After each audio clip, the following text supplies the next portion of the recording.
Hey guys, this is Stu. Just another inbox review I thought I'd do for you. It is, of course, the Stug.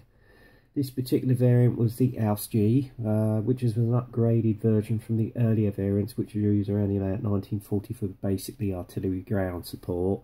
Because of the threat that was brought forward with the KV tanks in Russia around about 1942, they decided to upgrade the gun on it and put an L40 75mm gun on it just to give it some countenance to the KV threat. It was also used basically principally at Kursk, and one of the options in this kit does actually indicate a Kursk Stug. So without further ado, we'll basically get on with the review of the kit. As you can see here, the box illustration depicts another variant which was used out in the Eastern Front, I think, or may be mistaken, or was it elsewhere? Anyway, we'll get to the bottom of that in a minute, guys. Familiar white box art, as you can see here. Again, I think this was issued around about an 89 or 90, I may be mistaken. Again, you've got the familiar beautiful white box art, as you can see here. On the side, you've got an illustration of the crew figures that you get in with the kit, which is quite a nice touch with the little puppy here, I must say. And then you've got a side view of the actual Stug itself. And if anybody wants to source this kit number, it is 351972600. So if you want to pause that, do so. If you want to make a note of the kit number, okay. And then you've got an overall view of the Kursk variant, which you can see here, which is the variant I'd more than likely go for. Anyway, without further ado, let's see what's inside the box. As you can see here, the familiar instruction sheet, as is processed by Tamiya. Again, you've got an illustration of the actual assembled kit, which does look rather good. And then you've got a brief history about the vehicle itself. And then obviously moving on to the first stage, familiar sort of colour call-outs for Tamiya paints, which you see there. And also, obviously, various other warnings and other products you can get. Then the first stage is the addition of the front armour, as you can see there, the side plates for the running gear, and then obviously the suspension gear right here, as you can see. Then moving on, you add all the running gear, as you can see here, but I won't be actually doing that until the latter part of the actual construction. Then you add the back plates and back supports and tow bars. Then the assembly of the idler wheel, sprocket and running gear. Add those to the lower hull, which you can see here. And then you work on the upper hull, adding additional spare tracks, which you can see there. Obviously using plastic lugs as well. Oh, well, I don't know, I might be mistaken there. And I'm not quite sure what this indicates, but I'll probably look into that when I build it. Then you add all the engine hatches, crew hatches, front armour, and then the back engine plates that you can see there, and you've got the air grills at the side. Then it's the assembly of the actual gun barrel and itself, as you can see. Then the main barrel, which is in two halves sadly, so I'm going to have to source an aftermarket barrel, which I'll get from RB Models, onto the mantlets, and then obviously add the mantlet into the actual upper hull, and then you basically add the smoke canisters, periscope, top of the actual plate goes on top of the main hull, and then you've got the commander's cupola, which you see there, jack, shackles, and obviously the cleaning rods for the barrel. And then basically add the tow ropes, and obviously you have to use the string to add to the main part of the cable. And then add all the tools, and it shows the application of where they go, etc. And then you've got the spare tracks on the back, crew hatches, loader's hatch goes on, the cupola goes on, and then add the machine guns and other tools and tow ropes. And finally you've got the side plates where the shooting goes on. Add the shooting and then the spare tracks, and there you are, but your uncle. That is one completed Stug. And then obviously you've got a colour guide to the crew figures there and how they should be posed if you want the crew on the actual Stug, which I'll probably more than likely will do. And then the first colour option is of an unknown unit in Italy, which is overall Dunkelgelb.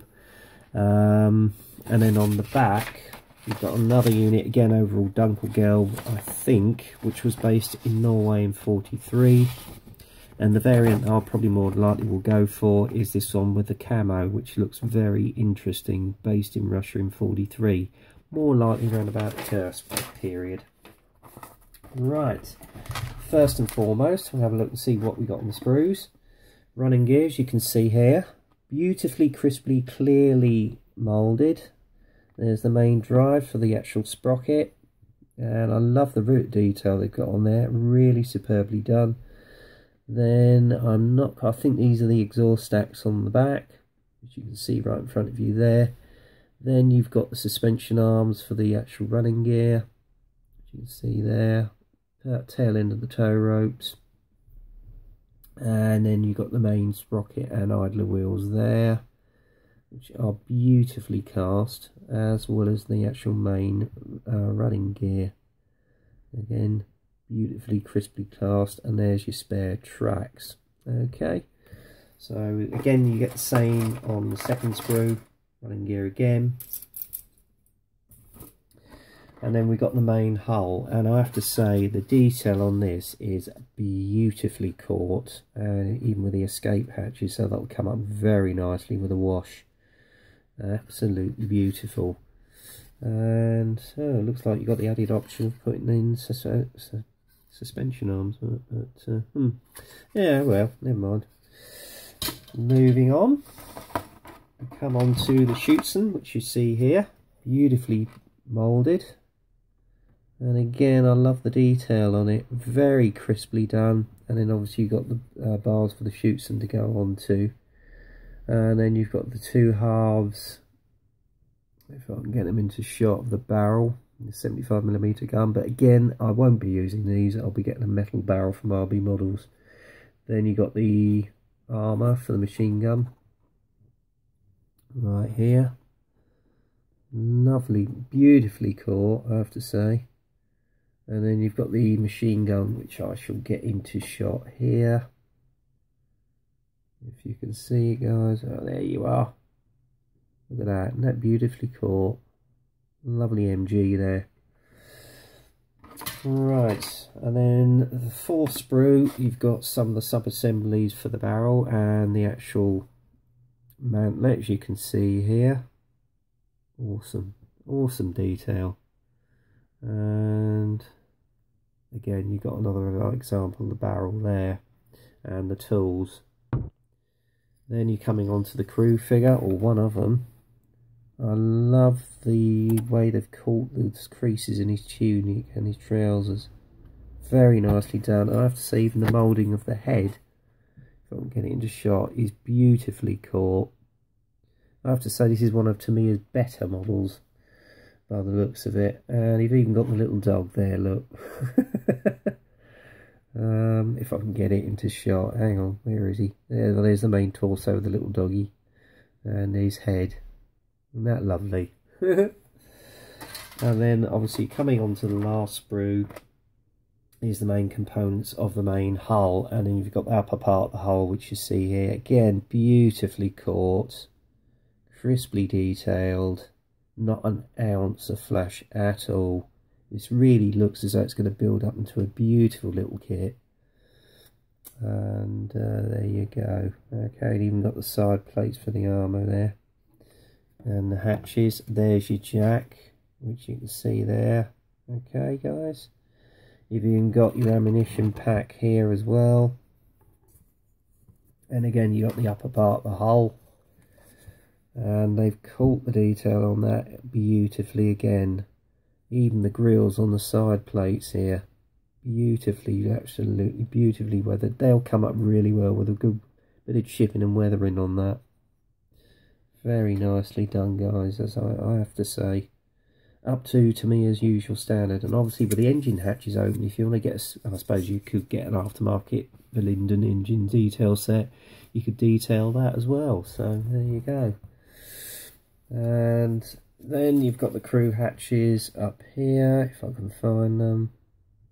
Unfortunately there are a few injector pin marks, but by the time you get this buttoned up you won't notice that, but they will need a bit of work on them, which is a bit of a pain. Then you've got the cupola right here with the viewports, etc. And another part, the upper hull casing. So that's that. And then obviously in this bag here you've got your string tow ropes, which you apply to the upper part of the tow rope, and the familiar rubber tracks, which I won't be using. I'll be getting some aftermarket sets for that. And last but not least, you've basically got the decal sheet here again, even with the kill markings on it, so that's quite a nice touch as well. And the unit badge are one of the examples that you could do. There you go. So having looked at this kit, it does look like it's going to build up into a super little representation of the Stug3G. It'll go nicely with my collection of Kursk vehicles, because I've got a Wesp as well as the Tiger I've already built to go with it. So yeah, not a bad little kit, I have to say, and the price I got this at, it was a steal. So there you go, that is indeed the Tamiya Stug3 Ausf G free version. So I would fully recommend you go out and get one, guys. Anyway, that's it for now. So until then, get kit crazy, happy modelling, and I'll see you on the next one.